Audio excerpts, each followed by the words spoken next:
దేవభక్తులు యూదుల పరమ చేయబడెను. కొందరు అవిశ్వాసులైననేమి, వారు అవిశ్వాసులైనందున దేవుడు నమ్మదగిన వాడు కాకపోవునా? అట్లనరాదు. నీ మాటలలో నీవు నీతిమంతుడుగా తీర్చబడినట్లును, నీవు వ్యాజ్యమాడినప్పుడు గెలిచినట్లును అని రాయబడిన ప్రకారము ప్రతి మనుష్యుడును అబద్ధికుడగును గాని దేవుడు సత్యవంతుడు కాక తీరడు. మన దుర్నీతి దేవుని నీతికి ప్రసిద్ధి కలుగజేసిన ఎడల ఏమందము? ఉగ్రతను చూపించు దేవుడు అన్యాయస్తుడగునా? నేను మనుష్య రీతిగా మాట్లాడుచున్నాను. అట్లనరాదు. అట్లయిన ఎడల దేవుడు లోకమునకు ఎట్లు తీర్పు తీర్చును? దేవునికి మహిమ కలుగునట్లు నా అసత్యము వలన దేవుని సత్యము ప్రబలిన ఎడల నేనికను పాపినైనట్టు తీర్పు పొందనేలా? మేలు కలుగుటకు కీడు చేయుదమని మేము చెప్పుచున్నామని కొందరు మమ్మను దూషించి చెప్పు ప్రకారము మేమెందుకు చెప్పరాదు? అట్టివారికి కలుగు శిక్షా విధి న్యాయమే. అలాగైనా ఏమందము? మేము వారికంటే శ్రేష్ఠులమా, తక్కువ వారమా? ఎంత మాత్రమునో కాదు. యూదులేమి గ్రీసు దేశస్థులేమి అందరూ పాపమునకు లోనై ఉన్నారని ఇంతకుముందు దోషారోపణ చేసి ఉన్నాము. ఇందుని గురించి వ్రాయబడినది ఏమనగా, నీతిమంతుడు లేడు, ఒక్కడునో లేడు, గ్రహించువాడెవడునో లేడు, దేవుని వెదకువాడెవడునో లేడు. మొదటి 2 అధ్యాయాల్లో అపోస్తలుడైన పౌలు సువార్త గురించి కొన్ని అద్భుతమైన సంగతులు చెప్పి అన్యజనులందరూ కూడా ఏ విధంగా తప్పిపోయారో, వాళ్ళు ఏ విధంగా పాపులయ్యారో చెప్పాడు. 2వ అధ్యాయంలో యూదులందరూ ఏ విధంగా పాపం చేసి తప్పిపోయారనేది చెప్పాడు. మొదటి అధ్యాయంలో 18వ వచనం నుంచి దేవుని ఉగ్రత గురించి మాట్లాడాడు. అన్యజనులు దేవుని గురించి ఏదైతే తెలుసుకోవాలో అది తెలుసుకుని కూడా ఆయనను దేవునిగా మహిమపరచలేదు, కృతజ్ఞతాస్తుతులు చెల్లించలేదు. కానీ సృష్టికర్తకు బదులుగా ఈ సృష్టిలోని ప్రాణులనే ఆరాధించారు. కాబట్టి దేవుడు వాళ్లను రకరకాలైన పాపాలకు అప్పగించేశాడు అనే విషయాన్ని మొదటి అధ్యాయంలో చెప్పాడు. ఇక యూదులు ఏమనుకుంటున్నారు? మేము దేవుని ప్రజలం, అబ్రహాము సంతానం నుంచి వచ్చాం కాబట్టి, సున్నతి పొందాం కాబట్టి మేము దేవుని ప్రజలమే, ఖచ్చితంగా దేవుడు మాతో నిబంధన చేశాడు, మేము నిబంధన జనులం, అందువలన మాకు పరలోకంలో టికెట్ గ్యారంటీ అనే విధంగా వాళ్ళు జీవించారు.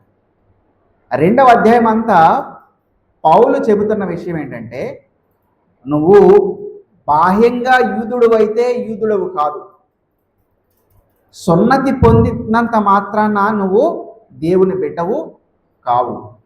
అంతరంగంలో ఎవరైతే యూదుడు అవుతాడో వాడే యూదుడు.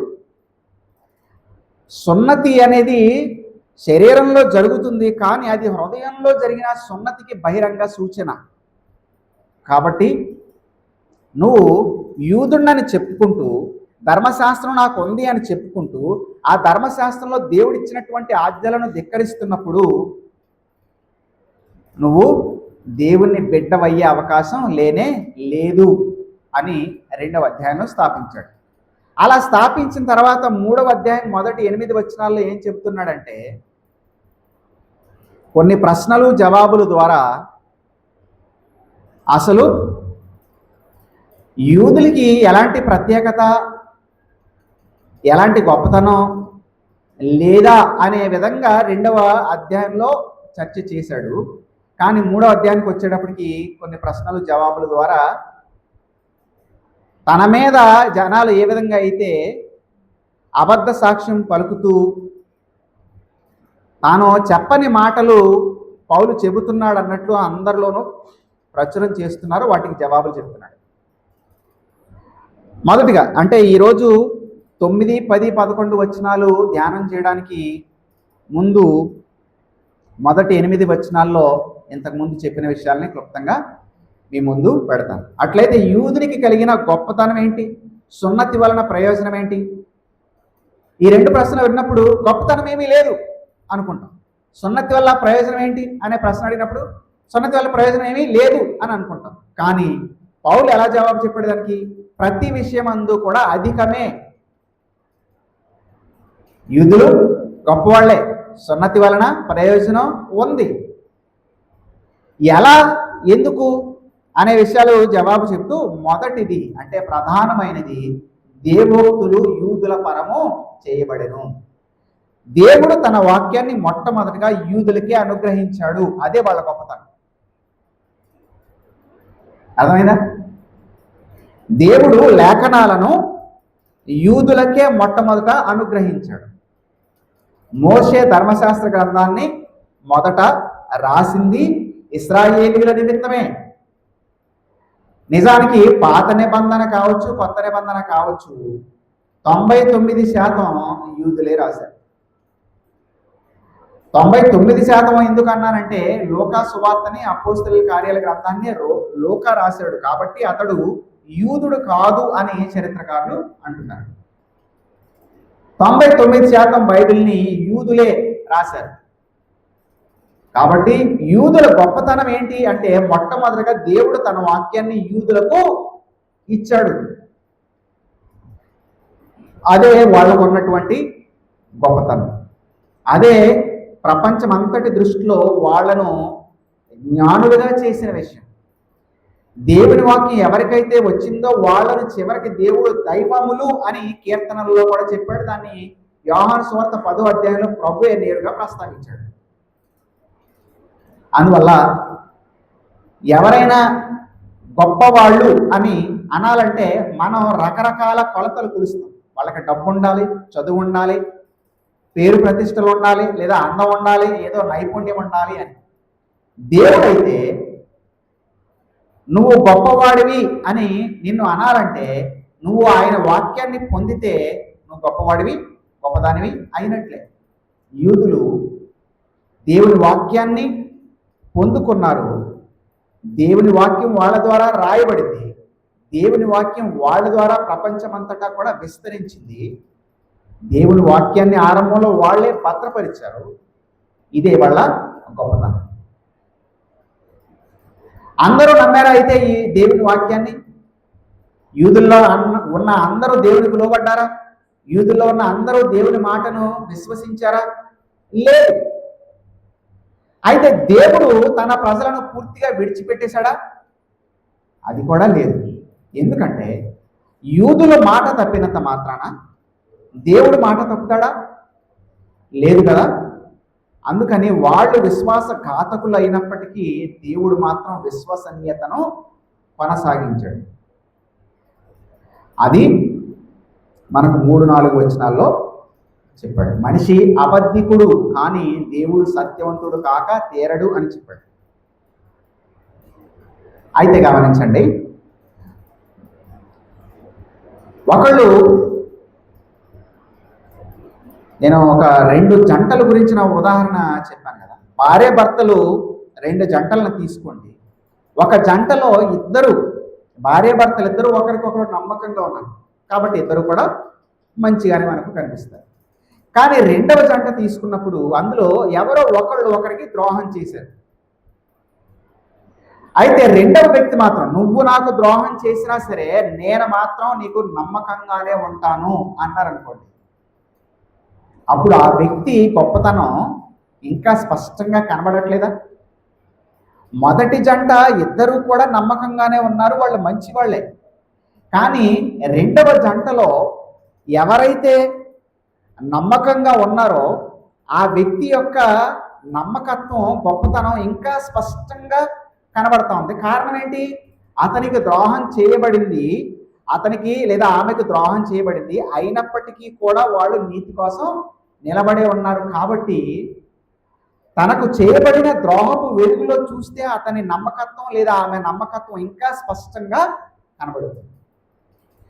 ఇప్పుడు యూదులు తమ నిబంధనను వాళ్ళు మీరారు, అతిక్రమించారు. అయినా దేవుడు మాత్రం నమ్మకత్వాన్ని కొనసాగిస్తూనే ఉన్నాడు. కాబట్టి వీళ్ళ అపనమ్మకత్వపు వెలుగులో చూస్తే దేవుని యొక్క నమ్మకత్వం, గొప్పతనం అనేది ఇంకా ఇంకా స్పష్టంగా కనబడుతోంది. తద్వారా దేవుడు ఎంత మహిమ గలవాడు, ఎంత దీర్ఘశాంతుడు, తన ప్రజలను ఎంతగా ప్రేమిస్తున్నాడు అనే విషయం స్పష్టమవుతుంది. అయితే ఇప్పుడు కొద్దిమంది పౌలు ఈ మాట చెప్పినప్పుడు ఆ మాటలు విని వాళ్ళు ఎలా అపార్థం చేసుకున్నారంటే, ఎలా వక్రీకరించారంటే, చూసారా పౌలు ఏం చెప్తున్నాడు? ప్రజలు విశ్వాసఘాతకులుగా ఉండడం దేవుడి గొప్పతనాన్ని ఇంకా గొప్పగా చూపిస్తుందని పౌలు చెప్తే, వాళ్ళు దాన్ని ఎలా వక్రీకరించి చెప్తున్నారంటే, చూడండి, దేవుడు తన గొప్పవాడిగా కనబడడం కోసం ప్రజలను ఆయనే అపనమ్మకస్తులుగా మార్చాడని పౌలు చెబుతున్నాడు. ఇది వాళ్ళు వక్రీకరించిన విధానం. ఆలోచించండి, మనసు పెట్టి ఆలోచించండి, శ్రద్ధగా నా మాట విని ఆలోచించండి.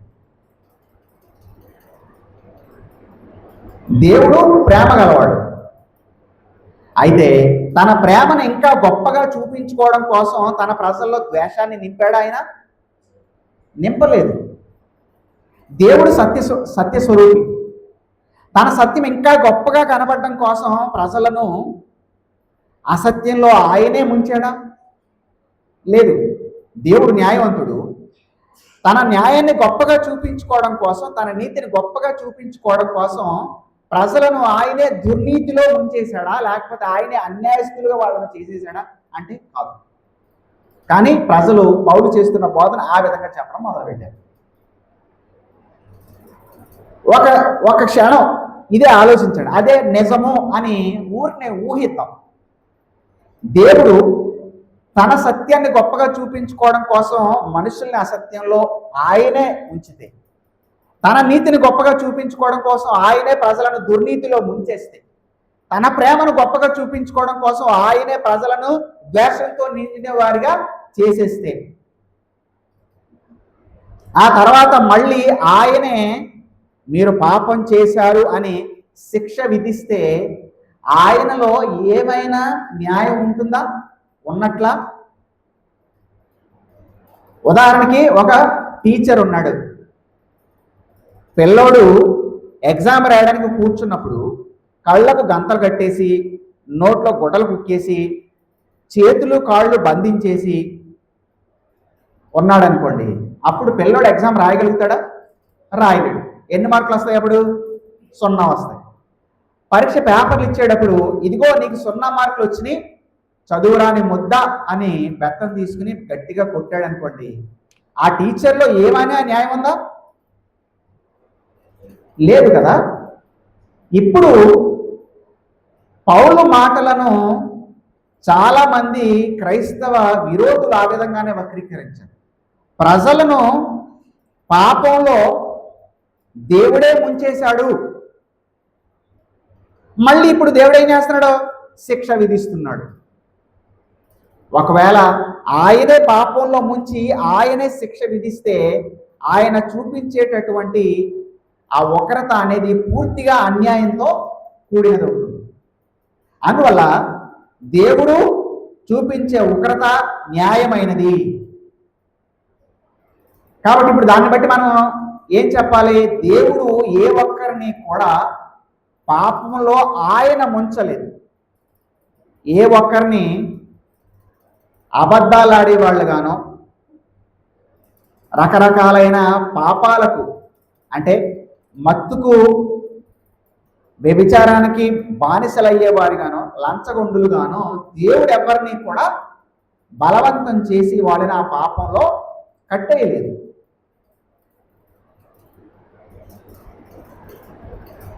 మనుషులు తాము చేసే పాపాలకు వేరే వాళ్ళు ఎవరో ఒకళ్ళ మీద నిందన మోపడం అనేది చాలా సహజంగా చేస్తూ ఉంటారు. ఎందుకురా నువ్వు దొంగగా మారిపోయావు అని అంటే, నా తల్లిదండ్రులు నన్ను సరిగా పట్టించుకోలేదు, ఈ సమాజం కూడా నన్ను పట్టించుకోలేదు, అందువల్ల నేను దొంగగా మారిపోయాను. నాకు ఎవరు అన్నం పెట్టట్లేదు, నన్ను ఎవరు కూడా సరిగా చూసుకోవట్లేదు, అందుకనే నేను దొంగగా మారిపోయాను. అది తర్వాత ఇంకా ఏమంటాడు? దొంగతనం నేను ఒక్కడే చేస్తున్నానా? నేను చేసే దొంగతనం చాలా చాలా చిన్నది, ఇలా విధంగా దొంగతనం చేసేవాళ్ళు అనేక మంది ఉన్నారు, ఇది పెద్ద నేరమేమి కాదు అని సమర్థించుకుంటాడు. ఎందుకురా నువ్వు వ్యభిచారి అయ్యావు, ఎందుకు నువ్వు వేశ్యవయ్యావు అని అంటే, మొదట నేను ప్రేమించిన వాడు లేదా నన్ను ప్రేమించింది నన్ను మోసం చేశారు, నేను చేసుకున్న వ్యక్తి కూడా నన్ను మోసం చేశారు, నా తల్లిదండ్రులు కూడా నన్ను పట్టించుకోలేదు, అందుకని నేను వేశ్య అయ్యాను లేదా వ్యభిచార వృత్తిలో ఉన్నాను అని కొందరు తమ వేశ్యలు అవ్వడానికి వ్యభిచారులు అవ్వడానికి వేరే వాళ్ళనే నిందిస్తూ ఉంటారు. ఎందుకు లంచగొండివి అయ్యావు అంటే, ఎంతో లంచం ఇస్తే కానీ నాకు ఈ ఉద్యోగం రాలేదు, ఇప్పుడు దాన్ని అంతటినే నేను ఎలా సంపాదించుకోవాలి? లంచం తీసుకోవడం ద్వారానే సంపాదించాలి. అందువల్ల సమాజంలో ఎక్కడ న్యాయం ఉంది? నేను లంచం తీసుకుంటున్నాను అంటే నేను సమాజంలో ఒకటిగా ఉంటున్నాను తప్ప నేను సమాజానికి విరుద్ధంగా ప్రవర్తించట్లేదు అని తన లంచగొండితనాన్ని ఒకడు సమర్థించుకుంటాడు. ఎందుకురా తాగుబోతు అయ్యావనంటే, నాకు జబ్బు వచ్చింది లేదా డబ్బు పోయింది, లేకపోతే ఇంట్లో నాకు సుఖం లేదు అని, అందువల్ల నేను తాగుబోతునయ్యాను అని. పాపాన్ని సమర్థించుకోవడానికి రకరకాల పాపాన్ని చేసేవాడు దానిని సమర్థించుకుంటాడు. ఇప్పుడు కొద్దిమంది తెలివిగా అయితే పౌలు బోధలు విని, ఇదిగో దేవుడే మనుషులను రకరకాల పాపాలలో చేసే విధంగా వాళ్ళను అందులో ఆయనే పెట్టాడు, మళ్ళీ ఇప్పుడు ఆయనే శిక్ష విధిస్తున్నాడు అనే విధంగా పౌలు యొక్క బోధలను వక్రీకరిస్తుంటే, నన్ను అలా అయితే దేవుని యొక్క ఉగ్రత, ఆయన తీర్పు అనేది అన్యాయం అవుతుంది. కానీ మీరే నమ్ముతున్నారు దేవుడు సర్వలోకానికి తీర్పు తీర్చేవాడు, న్యాయంగా తీర్పు తీర్చేవాడు అని నమ్ముతున్నారు. ఆయన న్యాయంగా తీర్పు తీరుస్తున్నాడంటే ఆయన పాపంలో ఏ మనిషిని కూడా ప్రోత్సహించలేదు, ఆయన పాపంలో వారిని పెట్టలేదు.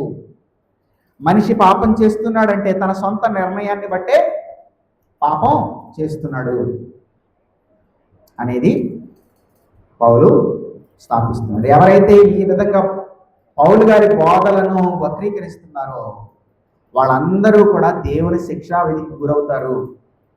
దేవుడు వాళ్ళకి విధించేటటువంటి శిక్ష న్యాయమే అవుతుంది. ఇది మొదటి 8 వచనాల్లో పౌలు చెప్పిన విషయం.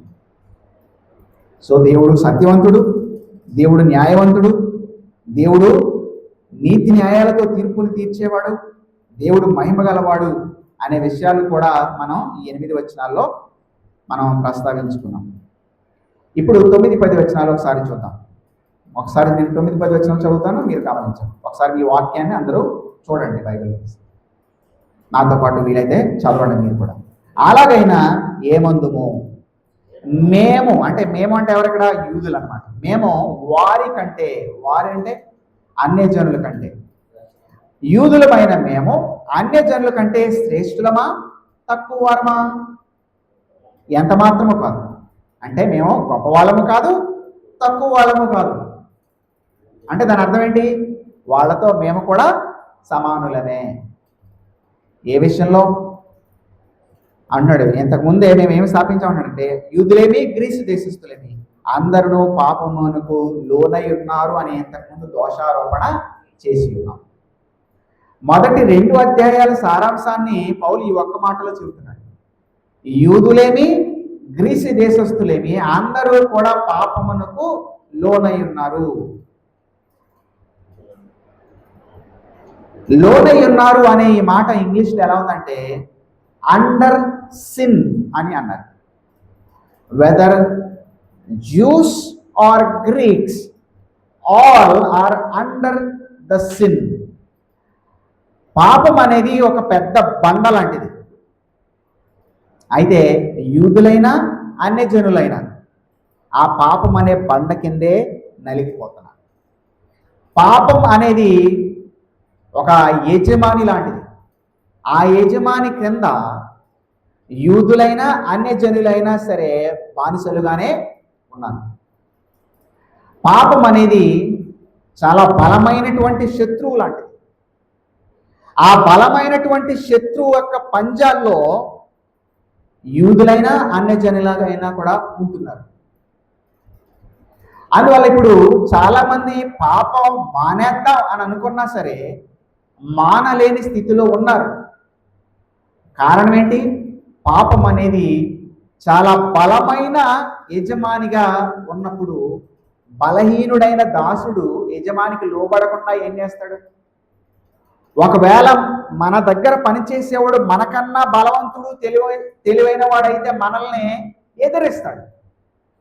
కానీ మన కింద పనిచేసే వ్యక్తి మనకన్నా చాలా బలహీనుడు, చాలా శక్తిహీనుడు అయితే ఖచ్చితంగా మనం చెప్పిన మాటనే వింటాడు. వినకపోతే వాడికి ప్రమాదం అని వాడికి కూడా తెలుసు. పాపం అనేది బలమైన శత్రువు, అలాగే బలమైన యజమాని. మనుషులందరూ ఏ స్థితిలో ఉన్నారు? ఆ బలమైన యజమాని కింద, ఆ బలమైన శత్రువు కింద, ఆ బలమైన బండ కింద ఉన్నారన్నమాట. కాబట్టి వాళ్ళకి ఇష్టం లేకపోయినా సరే ఆ పాపంలో అలానే కొనసాగిపోతూ ఉన్నారు. పౌలు స్థాపిస్తున్న విషయం ఏంటంటే ఈ గ్రీసు దేశస్థులు అందరూ పాపం కిందే ఉన్నారు అంటే, గ్రీసు దేశస్థులు అన్నప్పుడు అన్యజనులు అందరూ అనే భావంతో పౌలు రాస్తున్నాడు. అంటే మనమందరం కూడా యూదులు అన్నప్పుడు ఉద్దేశం ఏంటి అంటే, దేవుడు ఒక వ్యక్తి ద్వారా ఏర్పాటు చేసుకున్నటువంటి జనాంగాన్ని తన ప్రజలుగా ఆయన స్వీకరించాడు. వాళ్ళందరూ కూడా పాపం క్రిందే ఉన్నారు. ఈ దోషారోపణ ఇంతకుముందే చేశామంటాడు. ఇందులో వచ్చి వ్రాయబడినది ఏమనగా అంటే, పౌలు చెప్పిన ఈ మాటలను పాత నిబంధనలు ఇంతకుముందే దేవుడు రాయించిన వాక్యంలో నుంచే దానిని నిరూపిస్తున్నాడు అన్నమాట. ఏమని నిరూపిస్తున్నాడు అంటే, నీతిమంతుడు లేడు, ఒక్కడు కూడా లేడు. యేసుక్రీస్తులోనికి రావడానికి ముందు, యేసుక్రీస్తును నమ్మడానికి ముందు మనుషుల స్థితి ఏంటి? నీతిమంతుడు లేడు, ఒక్కడు కూడా లేడు. పాత నిబంధనలో రాజుల గ్రంథం 8వ అధ్యాయంలో కూడా సొలొమోను చేసే ప్రార్థనలో ఇలా చెప్తున్నాడు. మొదటి రాజుల్లో ఇలా అంటాడు అన్నమాట, పాపము చేయని వాడు ఒకడును లేడు అని. మొదటి రాజులు 8:46లో ఉన్న మొదటి మాట. పాపము చేయనివాడు ఒకడును లేడు అంటే అర్థం ఏంటి? అందరూ కూడా పాపము చేసేవాళ్లే అని అర్థం అన్నమాట. 14వ కీర్తనలో నుంచి ఈ మాటలు తీసుకున్నాడు అన్నమాట. నీతిమంతుడు లేడు, ఒక్కడు కూడా లేడు. మేలు చేయవాడు 12వ వచనం అన్నాడు, మేలు చేయవాడు లేడు, ఒక్కడైనను లేడు అని. సరే, ఇప్పుడు నీతిమంతుడు లేడు అని, ఒక్కడు కూడా లేడు అని నొక్కి పల్లగుద్ది చెబుతున్నాడు. ఏంటి దీని అర్థం? నీతి అంటే ఏంటి అసలు? లేదా దేవుడు నీతిమంతుడు అంటే ఏంటి అనే దాన్ని అర్థం చేసుకోవాలి. చూడండి, దేవుడు నీతిమంతుడు అంటే అర్థం ఏంటంటే, దేవుడు తన స్వభావానికి అనుగుణంగానే ఎల్లప్పుడూ పనిచేస్తాడు. దేవుడు ప్రేమ కలిగిన వాడు. ఆయన తన ప్రేమకు విరుద్ధంగా ఏది చేయడు. దేవుడు సత్యస్వరూపి. దేవుడు తన సత్యానికి విరుద్ధంగా ఏది అన్నడో చేయడు. దేవుడు దీర్ఘశాంతుడు. దేవుడు తన దీర్ఘశాంతానికి విరుద్ధంగా ఏది చేయడు. కాబట్టి దేవుడు నీతిమంతుడు అంటే అర్థం ఏంటి? దేవుడు తన స్వభావానికి ఎల్లప్పుడూ అనుగుణంగానే పనిచేస్తాడు. God is always true to himself. ఇప్పుడు ఎవరినైనా దేవుడు నీతిమంతుడు అని చెప్పాలంటే దేవునికి తగిన విధంగా మనం ఉంటేనే, దేవుని కొలతకు తగిన విధంగా మనం ఉంటేనే అప్పుడు దేవుడు మనల్ని నీతిమంతుడు అంటారు. ఇప్పుడు మనుషుల మధ్యలో కూడా నీతిమంతుడు అనే పదం వాడతారు. మెలకుగా ఉండండి. ఒక ఆఫీస్ ఉంది. ఆఫీస్లో 10 మంది పనిచేస్తున్నారు. 10 మందిలో 9 మంది లంచాలు తీసుకుంటారు. ఒక్కడు మాత్రం లంచం తీసుకోకుండా కేవలం జీతంతో మాత్రమే తను జీవిస్తున్నాడు అనుకోండి. అప్పుడు ఏమంటారు? అతన్ని నీతిమంతుడు అంటారు. ఈ ఆఫీస్లో ఉన్న వాళ్ళందరూ లంచగొండులే, కానీ ఇతను ఒక్కడే నీతిమంతుడు అంట. సో మనుషుల మధ్యలో కూడా నీతిమంతుడు అంటే ఏంటి అంటే నియమ నిబంధనల ప్రకారం జీవించేవాడు. అలాగే ఒక క్లాసులో ఒక 10 మంది పిల్లలు ఉన్నారనుకోండి. ఈ 10 మంది పిల్లల్లో 9 మంది పిల్లలు పరీక్షలో కాపీలు రాస్తున్నారు అనుకోండి. పుస్తకాలు పెట్టి ఆడిని అడిగి వీడిని అడిగి రాసిస్తున్నారు అనుకోండి. వాళ్ళందరూ నీతి తప్పిన వాళ్ళే. కానీ ఒక పిల్లడు మాత్రం తను చదివినదే, తనకు వచ్చినదే రాస్తున్నాడు అనుకోండి. అప్పుడు ఆ 10 మంది పిల్లల్లో ఆ ఒక్కడనే నీతిమంతుడు అంటారు. కాబట్టి నీతి అంటే ఏంటి అంటే ఒక ప్రమాణం ఉంది, ఒక కొలత ఉంది. ఆ ప్రమాణానికి తగిన విధంగా జీవించేవాడు. అంటే ఏదైనా ఉద్యోగం చేసేవాడు ఆ జీతంతోనే తృప్తి పొందాలి అనేది నియమం. ప్రభుత్వాధికారులైనా సరే చివరికి లంచం తీసుకునే వాళ్ళైనా ఏం చెప్తారంటే లంచం తీసుకోవడం నేరమే అని చెప్తారు. వాళ్ళ ముందు వీడియో ఆన్ చేసి మైక్ పెట్టి లంచం తీసుకోవడం నేరమేనా అని అడగండి. లంచం తీసుకునేవాడు కూడా నేరమే అంటాడు. కాబట్టి నీతి అంటే ఏంటి అంటే నువ్వు లంచం తీసుకోకూడదు అనే ప్రమాణం ఉంది ఉద్యోగస్తుడివి. అందువల్ల నువ్వు ఆ లంచం తీసుకోకుండా ఉండడమే నీకు నీతి. అలాగే నువ్వు పరీక్షలు రాసేటప్పుడు నువ్వు చదివిన దాన్ని, నీకు గుర్తున్న దానిని రాయడమే నీతి. నువ్వు ఎవరినైనా అడిగి ఎవరి దాంట్లోనైనా చూసి రాసావంటే నువ్వు ఆ నియమాన్ని నువ్వు ఉల్లంఘించావు, కాబట్టి నువ్వు నీతిని తప్పావు. అలాగే ఆటగాళ్ళు ఉంటారు. ఆటగాళ్ళు కొన్ని రకాలైన కెమికల్స్ ఉండేవి, డ్రగ్స్ని వాళ్ళు వాడకూడదు. క్రికెట్ ఆడేటప్పుడు వాళ్ళు కొంత అంటే వాళ్ళు కొట్టే ఆ బ్యాట్ ఎంత బరువు ఉండాలి, ఎంత వెడల్పు ఉండాలి అనే దానికి ఒక నియమం ఉంది. ఇప్పుడు దానికి మించి ఏదైనా వాళ్ళు ఇంకా ఎక్కువ బరువున్న బ్యాట్ కానీ ఇంకా సులభంగా బాల్ని కొట్టగానే ఎక్కడికో వెళ్ళిపోయే విధంగా వాళ్ళు బ్యాట్ని తయారు చేసుకొస్తే వాళ్ళు ఆ నియమాన్ని అతిక్రమిస్తున్నారు. కాబట్టి వాళ్ళు నీతిని తప్పుతున్నారు. ఇన్ని ఉదాహరణలు చెప్పాను. కాబట్టి నీతి అంటే గమనించండి, నీతి అంటే నియమాలకు లోబడి జీవించడం. ఎవరు పెట్టిన నియమాలకు? దేవుడు పెట్టిన నియమాలకు లోబడి జీవించడం. దేవుడు నీతిమంతుడు అంటే ఏంటి? దేవుడు కూడా లోబడి జీవిస్తాడు. దేనికి లోబడి జీవిస్తాడు? ఆయన స్వభావానికి, ఆయన స్వభావం చేసే డిమాండ్లకు ఆయన లోబడి జీవిస్తాడు. దేవుడి కంటే పై అధికారి ఎవరు లేరు. ఆయనే అధికారి. ఆయన స్వభావమే ఆయనకు హద్దులు పెడుతుంది. కాబట్టి దేవుడు నీతిమంతుడు, ఎందుకంటే ఆయన తన స్వభావానికి లోబడి ఆయన జీవిస్తాడు. మనుషులు నీతిమంతులు అవ్వాలంటే దేవుడు పెట్టినటువంటి నియమ నిబంధనలకు లోబడి జీవించాలి. కాబట్టి నీతి ఎప్పుడు వస్తుంది? దేవుడు ఇచ్చిన ఆజ్ఞలన్నిటికీ అన్ని కాలాల్లోనూ లోబడి జీవిస్తేనే నీతి అనేది వస్తుంది. ఇంతకుముందు ద్వితీయోపదేశకాండంలో ఉన్న మాట నేను చాలా తరచు ఈ మాట నేను చెప్తా ఉంటాను. మరొకసారి ఆ మాటను మనం చూద్దాం.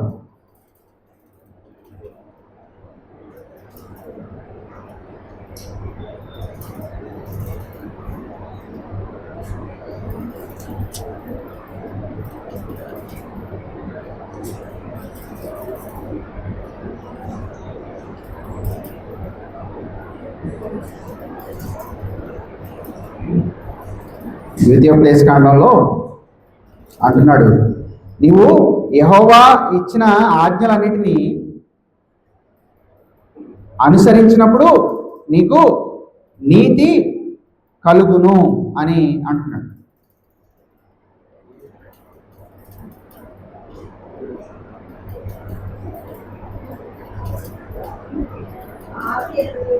సారీ, నేను 26 6:25 మన దేవుడైన యెహోవా మనకు ఆజ్ఞాపించినట్లు ఆయన సన్నిధిని ఈ సమస్తమైన ఆజ్ఞలను అనుసరించి మనము నడుచుకున్నప్పుడు మనకు నీతి కలుగును. మనకు ఆజ్ఞాపించినట్టు ఆయన సన్నిధిలో ఈ సమస్తమైన ఆజ్ఞలను అన్నప్పుడు ఎన్ని ఆజ్ఞలు వస్తాయి? అందులో అన్నీ వస్తాయి. ఈ అన్ని ఆజ్ఞలను అన్ని కాలాల్లోనూ పాటిస్తేనే మనకు నీతి కలుగుతుంది. కొన్ని ఆజ్ఞలను అన్ని కాలాల్లో పాటిస్తే సరిపోదు. కొన్ని ఆజ్ఞలను అన్ని కాలాల్లో పాటిస్తే సరిపోదు. లేకపోతే అన్ని ఆజ్ఞలను కొంతకాలమే పాటించినా సరిపోదు. అన్ని ఆజ్ఞలను అన్ని కాలాల్లోనూ పాటించిన వాడే నీతిమంతుడు. అందువల్ల ఈ ప్రమాణంలో ఈ స్కేల్ పెట్టి కొలవడం ప్రారంభిస్తే నీతిమంతుడు ఎవరున్నారు? ఎవరు లేరు. దేవుడు విధించిన ఆజ్ఞలన్నిటినీ అన్ని కాలాల్లోనూ నేను పాటించాను అని ఏ మనిషి కూడా చెప్పలేడు. నేను పుట్టిన దగ్గర నుంచి ఇప్పటి వరకు ఒక చిన్న అబద్ధాన్ని కూడా చెప్పలేదు. ఎవరి గురించి నేను మనసులో ఒక్కసారి కూడా ద్వేషం కానీ అసూయ కానీ నేను కలిగి లేను. ఒక్క చెడ్డ పని కూడా నేను చేయలేదు అని ఎవరు చెప్పగలరు? కాబట్టి నీతిమంతుడు లేడు, ఒక్కడు కూడా లేడు. అయితే ప్రభు అనేటువంటి యేసుక్రీస్తు మాత్రం దేవుని ధర్మశాస్త్రం అంతటినీ కూడా ఆయన పాటించాడు. అంటే ద్వితీయోపదేశకాండం 6:25 సంపూర్ణంగా నెరవేర్చిన ఏకైక వ్యక్తి మన ప్రభు అయిన యేసుక్రీస్తు. ఎందుకంటే ఆయన సమస్తమైన ఆజ్ఞలను ఆయన అనుసరించి జీవించాడు. అందుకని హెబ్రీ పత్రికలో ప్రభు అయిన యేసుక్రీస్తు గురించి పలికిన మాట 7:26లో ఆయన పవిత్రుడు, నిర్దోషి, నిష్కల్మషుడు, పాపులలో చేరక ప్రత్యేకంగా ఉన్నవాడు అని చెప్పాడు. పవిత్రుడు, నిర్దోషి. నిర్దోషి అంటే దోషము లేనివాడు. నిష్కల్మషుడు అంటే కల్మషము లేనివాడు. పాపులలో చేరక ప్రత్యేకంగా ఉన్నవాడు. ఆయన పాపుల మధ్యనే జీవించాడు. ఆయన పాపులతో కలిసి తిరిగాడు. ఆయన పాపులతో కలిసి భోజనం చేశాడు. ఆయన పాపులతో కలిసి పరిచర్య చేశాడు.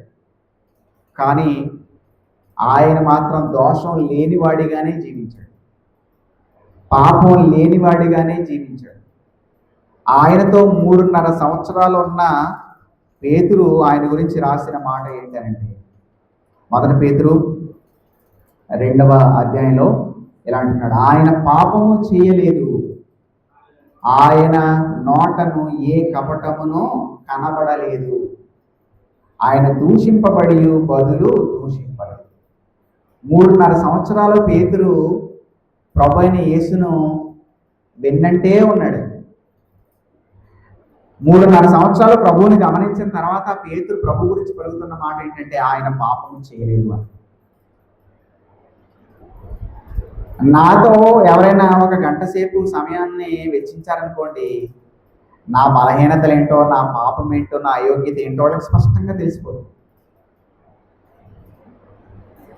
మనుషులు కదా, కొన్ని రోజులు మనతో ఉంటే తప్పనిసరిగా మన పాపాలు, దోషాలు, అతిక్రమాలన్నీ కూడా ప్రజలకు తెలిసిపోతాయి. మనం ఎంత దాచిపెడదామన్నా అవి దాగవు. కానీ ప్రభు అయిన యేసుతో 3.5 సంవత్సరాలు కలిసి తిరిగిన పేతురు ఆయన గురించి చెప్తున్న మాట, ఆయన యందు ఏ దోషమును లేదు, ఏ పాపమును లేదు, ఏ కపటమును లేదు అని. ప్రభు అయిన యేసు కూడా సవాలు చేశాడు, నా యందు పాపం ఉన్నదని మీలో ఎవడు స్థాపించగలరు అని. ఆయన శత్రువులు సైతం ఆయన దగ్గరకు వచ్చి, నీవు సత్యవంతుడు అని మేము ఎరుగుదుము, నీవు మొహమాటం లేనివాడివని మేము ఎరుగుదుము, నువ్వు ఎవరిని కూడా లెక్క చేయకుండా నువ్వు సత్యాన్ని బోధించేవాడివని మేము ఎరుగుదుము అని చెప్పాడు. అందువల్ల భూమి మీద జీవించిన మనుషుల్లో ఎవరైనా నీతిమంతుడు ఉన్నారంటే అది మన ప్రభు అయిన యేసుక్రీస్తు మాత్రమే. ఆయనను మినహాయిస్తే మిగిలిన ఏ ఒక్కరూ కూడా నీతిని పొందిన వాళ్ళు కాదు. అందుకని నీతిమంతుడు లేడు, ఒకడు కూడా లేడు. అందువల్ల దయచేసి ఇప్పుడున్న వాళ్ళు అర్థం చేసుకోండి. నీ గురించి నువ్వు మంచివాడినే, మంచిదాన్నే అని చెప్పుకుంటున్నావంటే దాని అర్థం ఏంటంటే నువ్వు మనుషులతో పోల్చుకుంటున్నావు. నాతో పోల్చుకుంటే నువ్వు మంచివాడివే, మంచిదానివే కావచ్చు. నీ పొరిగింటి వాళ్ళతోనో నీ బంధుమిత్రులతోనో నిన్ను నువ్వు పోల్చుకుంటే నువ్వు మంచి వ్యక్తిగానే, నీతిమంతుడుగానే కనబడవచ్చు. నువ్వు పనిచేసే చోట ఉన్న వ్యక్తులతో నిన్ను నువ్వు పోల్చుకుంటే నీకు నీవు నీతిమంతుడుగా, నీతిమంతురాలుగా కనబడవచ్చు. కానీ దేవుడు నీ ప్రవర్తనను, నా ప్రవర్తనను ఆయన తక్కిళ్ళలో వేసి చూస్తున్నప్పుడు నీ పక్కింటోళ్ళ నీతితో నీ నీతిని పోల్చడు. నీ బంధుమిత్రుల మంచితనంతో నీ మంచితనాన్ని పోల్చడు. నీ మంచితనాన్ని, నీ నీతిని ఎల్లప్పుడూ కూడా తన దగ్గర ఒక స్కేల్ ఉంది. తన ఆజ్ఞలు అనే స్కేల్ అనమాట. తన ఆజ్ఞలు అనేటటువంటి బరువు. సో ఆ తక్కెడిలో ఎప్పుడు కూడా తన ఆజ్ఞలు అనేటటువంటి ఆ బరువుని పెట్టి నీ మంచితనాన్ని, నీ నీతిని వేరే త్రాసులో పెట్టి అక్కడ నిన్ను చూస్తాడు, అక్కడ నిన్ను కొలుస్తాడు. కాబట్టి ఆ నీతి ప్రమాణానికి నువ్వు తేలిపోయావనుకో, అప్పుడు నువ్వు శిక్షార్హుడివే అవుతావు. కాబట్టి నీ పక్కింటోళ్ళతో, నీ ఎదిరింటోళ్ళతో, నీ బంధువులతో, నీ స్నేహితులతో, చివరికి నీ ఇంట్లో ఉన్న వాళ్ళతో పోల్చుకుని నిన్ను నువ్వు నీతిమంతుడుగా, నీతిమంతురాలుగా పరిగణించుకోవడం నీకు ఏమాత్రం కూడా క్షేమం కాదు. మరి ఎవరితో పోల్చుకోవాలి? దేవుడు తన వాక్యంలో రాసిచ్చినటువంటి ప్రమాణాలతో నిన్ను నువ్వు పోల్చుకోవాలి. లోకం దృష్టికి ఆలోచనలు క్రియలు కాదు, కానీ దేవుని దృష్టికి ఆలోచనలు కూడా క్రియలే. అందువల్లనే తన సహోదరుణ్ణి ద్వేషించువాడే నరహంతకుడు అని చెప్పాడు. కానీ మన చట్టాల ప్రకారం నరహంతకుడు ఎవరు? చంపినవాడు, చంపించినవాడు. చంపడానికి ప్లాన్ వేసి డబ్బులు ఇచ్చి ఆయుధాలు ఇచ్చినవాడు హంతకుడు లెక్కకే వస్తాడు. అలాగే చంపడానికి సుపారీ తీసుకుని చంపేవాడు కూడా హంతకుడు లెక్కే వస్తాడు. వాళ్ళే హంతకులు. ద్వేషించేవాడిని మనం హంతకులు అని అనం. కానీ దేవుడి ప్రమాణం ఏంటి? ద్వేషించేవాడే హంతకుడు. ఒక స్త్రీ గురించి, ఒక పురుషుని గురించి కామంతో ఆలోచించేవాడే వ్యభిచారి.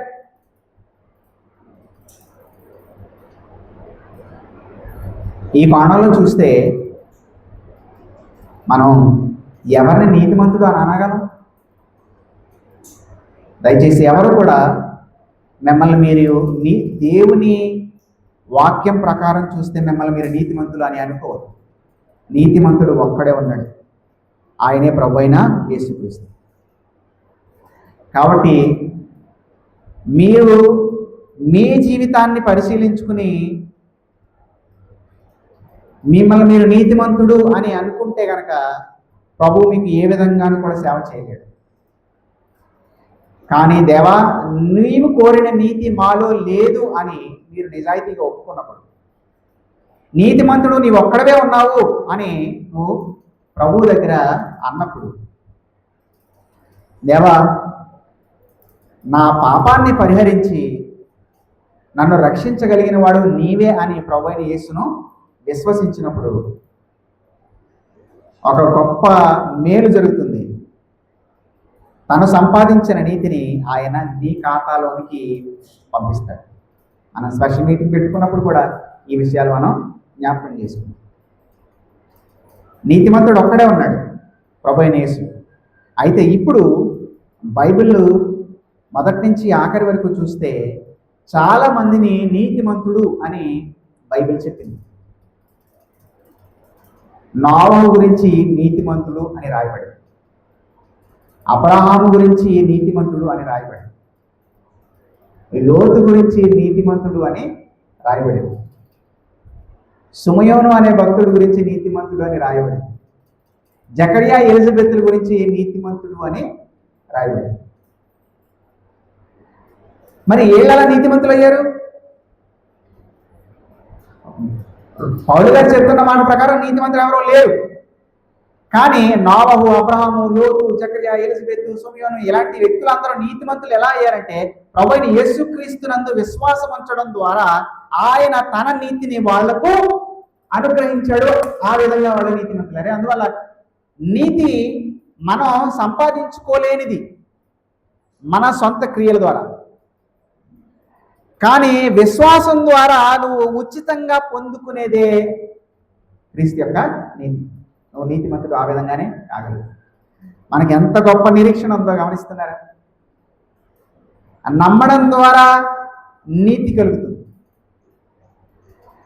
పౌలు దీనిని స్థాపించడం కోసమే నీతిమంతుడు లేడు, ఒక్కడు కూడా లేడు అనే విషయాన్ని చెప్తారు. అందువల్ల మనం ఇప్పుడు ఇక్కడ ఆల్రెడీ నీతిమంతులైన వాళ్ళు ఉన్నారు. అంటే యేసుక్రీస్తునందు విశ్వాసం ఉంచడం ద్వారా ప్రభు యొక్క నీతిని పొందుకున్న వాళ్ళు ఉన్నారు. అయితే మేము నీతిమంతులమే అని తమ సొంత మంచితనాన్ని బట్టి భావిస్తున్న వాళ్ళు కూడా ఉన్నారేమో. ఒకవేళ మీరు అదే భావనలో ఉంటే కనుక మీకు ఒక బ్యాడ్ న్యూస్. మీ నీతి మిమ్మల్ని మోక్షానికి చేర్చలేదు. మీకు ఒక బ్యాడ్ న్యూస్. మీరు అనుకునే మీ సొంత నీతి దేవుని ముందు నిన్ను నిలబెట్టి, ధైర్యంగా నిలబెట్టి, నేను పరలోకానికి అర్హురాలిని అని చెప్పే ధైర్యాన్ని మీకు ఇవ్వలేదు. మీకు ఒక బ్యాడ్ న్యూస్. మీరు అనుకునే నీతి మిమ్మల్ని నిత్య జీవానికి తీసుకుని వెళ్ళలేదు. కేవలం మీరు యేసుక్రీస్తు యొక్క నీతి ద్వారా మాత్రమే ఆయన ముందు ధైర్యంగా నిలబడి పరలోకానికి మీరు చేరుకోగలుగుతారు. ఎప్పుడు కూడా నీ మంచితనాన్ని బట్టి, నువ్వు చేసే మంచి క్రియలను బట్టి దేవుడు నిన్ను అంగీకరిస్తాడు అని అనుకోబడి చాలా చాలా ప్రమాదకరమైన విషయం.